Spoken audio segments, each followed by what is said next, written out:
Hey guys, it's Martin Cliffe and welcome to another episode of Music, Minimalism and Mental Health. And if you've watched some of my more recent videos, you'll know that I'm embarking in a no spend year for 2023.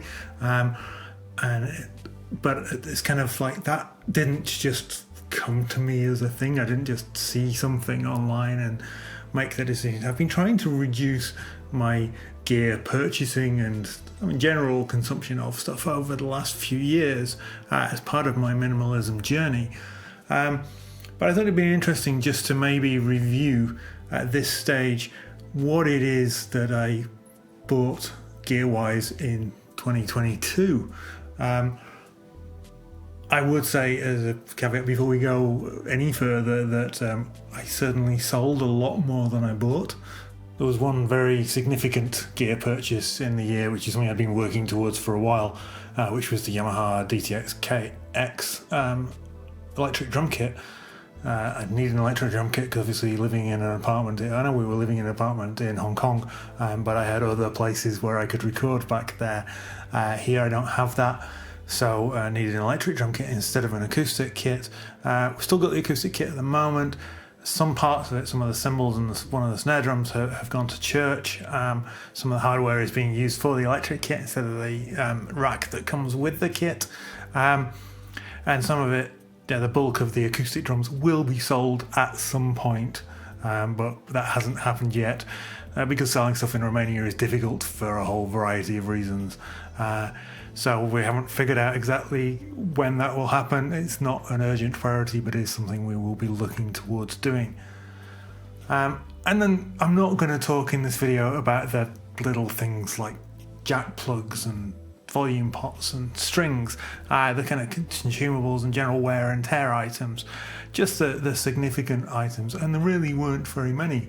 At the very start of the year, I purchased the two Blackstar 2x12 vertical cabs that you've seen in the background of my video, and I'm not entirely sure that was a wise move. They're useful visually and they prop up the amps nicely and help all that kind of thing, but was that a purchase I would make again? Possibly not. If I gig again in the future, maybe I will use them. But at this stage, I don't know that was the wisest move. We live and learn. I'd been wanting them for a while. It wasn't an impulse purchase by any means, and I thought it would be a really good idea. I thought it would be a really cool backdrop for videos, and thought it'd be great for use. And then in retrospect, maybe I haven't sort of gone down that path. Things have changed in the layout of the room, the way things are working in the studio, the way I'm working in the way I create. So, not the most horrendous purchase in the world, but certainly something that perhaps maybe triggered something in my head and made me think, okay, maybe I need to purchase even less next time. Other things, I purchased my Adam Sub 7 subwoofer for my monitoring, which was a great purchase. I'm really glad I did that. It should extend the life of my A5X monitors by filtering the low frequencies to the sub. Also just helps generally with sound, and particularly with mixing and stuff like that. It's nice to have a sub to hear the low end very clearly, and particularly most of the time when I'm playing bass in this room, I'm just playing through my monitors, so having a sub is real helpful for that, because I just plug the bass into my Tech 21 DI2112 preamp, which is an awesome sound. So I don't need any other things. I don't need an amp in this room. In fact, my bass amp is at church as well now. And this has been a good way forward. So I think that was a really good purchase. I've been meaning to buy one for some time, made the decision not to buy one before we left Hong Kong because it would be something else to ship, so waited until I was here to buy it. Something else that I bought in 2022 that was very, very useful and has proved a really good purchase was I bought two K&M Rode guitar stands. They're four guitar stands, each of them.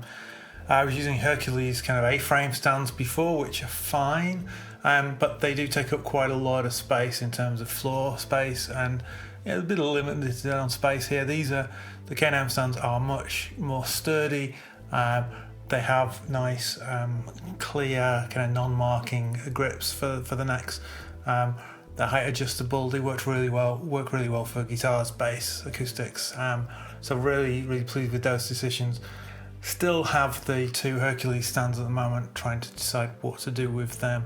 I will sell or pass on them to someone, I suspect, because I really don't need stands for more than 8 or 10 guitars generally. But I'm really pleased with the purchase. I think that they were really good. I just need to get rid of the previous ones, but they're a great improvement. And then also in 2022, and I'm slightly surprised at this, I actually bought 4 pedals this year. I thought I bought 5, but I've checked through all my records. I can't find any records. Maybe I bought the other one in 2021. But I definitely this year bought a Koji comp. So I actually have 3 of those now. I have 1 on my pedal board here, I have 1 on my pedal board in the UK, and I have 1 on my pedal board at church. So 3 pedal boards, 3 compressor pedals, that's fine. Pretty sure the new one is the one in the UK, not 100% certain on that, but it's definitely not this one. I bought a Mad Professor Deep Blue Delay, which is definitely on this board at my feet. You heard it in the intro on one of the sides, because I have 2 Deep Blue Delays, 1 pan left and 1 pan right on the guitar. Really love that delay pedal, very happy with that purchase. As I already had 1, loved the sound of it, so bought the other one so I could do the stereo spread, which I really like, and that's working really well. I bought also an MXR Carbon Copy Deluxe delay pedal, which is on my pedal board at church, that I use. I was using a TC Electronic Nova repeater, not the Nova delay, the kind of more basic model. That I started to have some problems with. One of the output jacks didn't work, it's kind of time to retire that. That was an old pedal. I bought that second hand about 4 or 5 years ago. The final pedal I bought this year, right at the start of the year again. I haven't bought anything in quite a while. I think the Deep Blue Delay was the most recent thing I bought.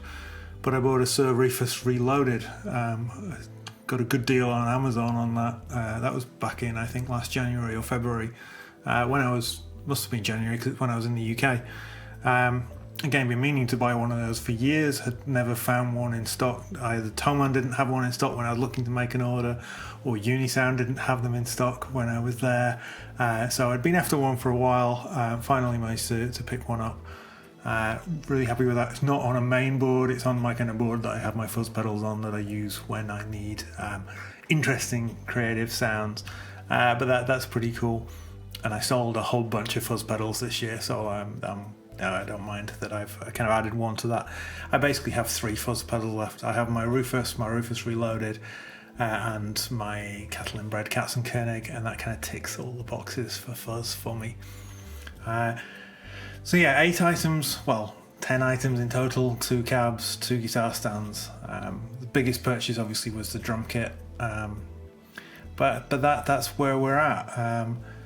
There is one other thing that was bought in 2022, but technically by my wife, which was my Christmas/birthday present. It hasn't arrived yet, it's due to arrive in a few days.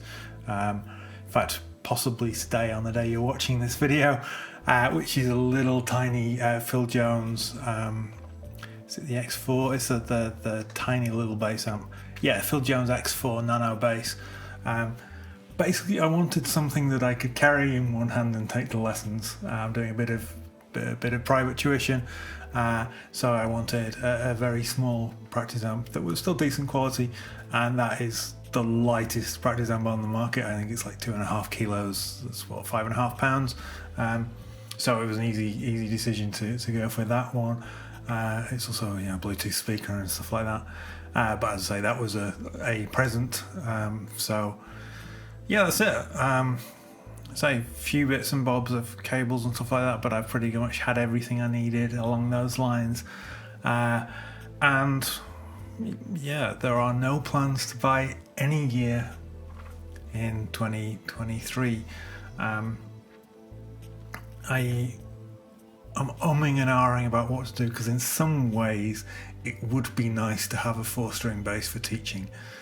Now I could bring one of my Fenders that I haven't sold yet, that are still at my parents', that I'm working on. I could bring one of those back with me at Easter, or I could sell them both and get something else, or I could sell them both and not get anything else at this stage. We'll see. But yeah, that's it. That's my gear of 2022 in review. Nothing overly exciting, but all good stuff that has been useful. Except the cabs. We all make mistakes. Thanks for watching. See you next time. Take care.